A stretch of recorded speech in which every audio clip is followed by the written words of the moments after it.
उज्जवल Bharat news, देश की प्रखर आवाज। अब नए अंदाज।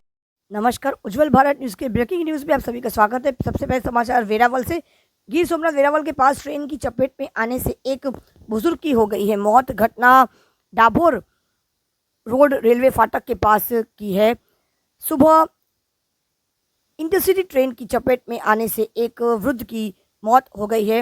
अज्ञात महिला के शव को पीएम यानी पोस्टमार्टम के लिए भेजा गया है। पुलिस ने अज्ञात वृद्ध की पहचान के लिए जांच की है। पारंपरिक झुंड भवानी माताजी का 3 दिवसीय मेला शुरू हो चुका है। खारवा समाज के श्री जीतूभाई पटेल ने दी जानकारी। इस मेले में समस्त खारवा समाज के लोग बड़ी संख्या में एकत्र होकर तंबू गाड़ते हैं और मेले का लाभ उठाते हैं। इसके साथ ही रात में बहनों द्वारा भवानी माताजी की पूजा अर्चना, आरती और रास गरबा रुमजत का आह्वान किया जाता है। साथ ही मेले में भादरवा सुद एकम बुधवार की सुबह खारवा समाज के पटेल श्री जीतूभाई कुहाड़ा और अखिल गुजरात माछीमार महामंडल के अध्यक्ष श्री किशोरभाई कुहाड़ा द्वारा पूजा समारोह के बाद सभी लोग पूजा अर्चना करेंगे और उसके बाद भादरवा सुद बीच का दिन मेला संपन्न किया जाएगा। जय सोमनाथ। हूँ वेराळ समस्त खारवा समाजનો પટેલ છું। અમારી વર્ષોની પરંપરાગત અંદાજે અમે જે વડીલોના મોઢે સાંભળીએ કે 450 થી 500 વર્ષથી આપણે ચોરવાર જૂન ભવાની માનો મેળો કરીએ છીએ ને મને ખ્યાલ છે કે અમે ગાડામાં જે બળદ ગાડામાં જતા લાઇટે નહોતી ત્યારના અમે જઈએ છીએ ને અમારે આ પરંપરાગત મેળો ચાલે છે અને 13ના દિવસે આનું મેળાનું ઓપનિંગ થશે।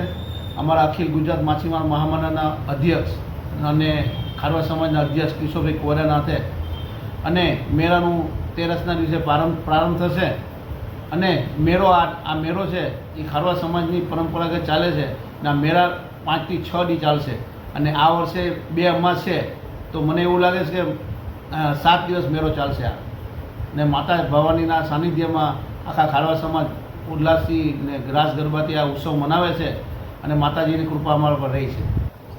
સમાજ દ્વારા અહીંયા પાણીની સુવિધા, સફાઈની સુવિધા, લાઇટની સુવિધા, તમામ સુવિધા અહીંયા કરવામાં આવે સમાજ દ્વારા અને બધાને પ્લાસ્ટિકના ટેન્ટોમાં રહી અને અહીંયા રહી છે બધા છોકરા સહિત બાલ છોકરા આખું પરિવાર અહીંયા રસોઈ પણ અહીંયા બનાવે છે।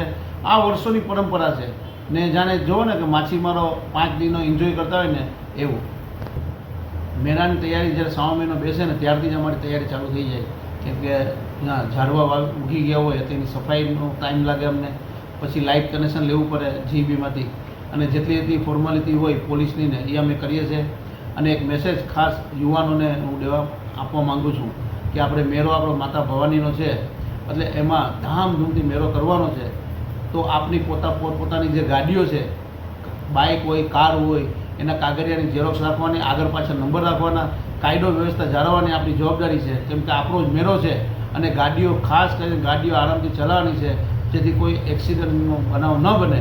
બસ આપણે માતાજીના સાનિધ્યમાં માતાજીને પ્રાર્થના કરવા જઈએ છીએ તો ધામધૂમથી મેળો કરવાનો છે એટલે બધા ખારવા સમાજના યુવાનો, ભાઈઓ, બહેનો, માતાઓ બધાને વિનંતી છે કે આપણે ગાડીઓના કાગળિયા ગાડીમાં રાખવાના, આગળ પાછળ નંબર રાખવાના અને કાયદો વ્યવસ્થા જળવાઈ રહે એની ખાસ ધ્યાન રાખવાનું।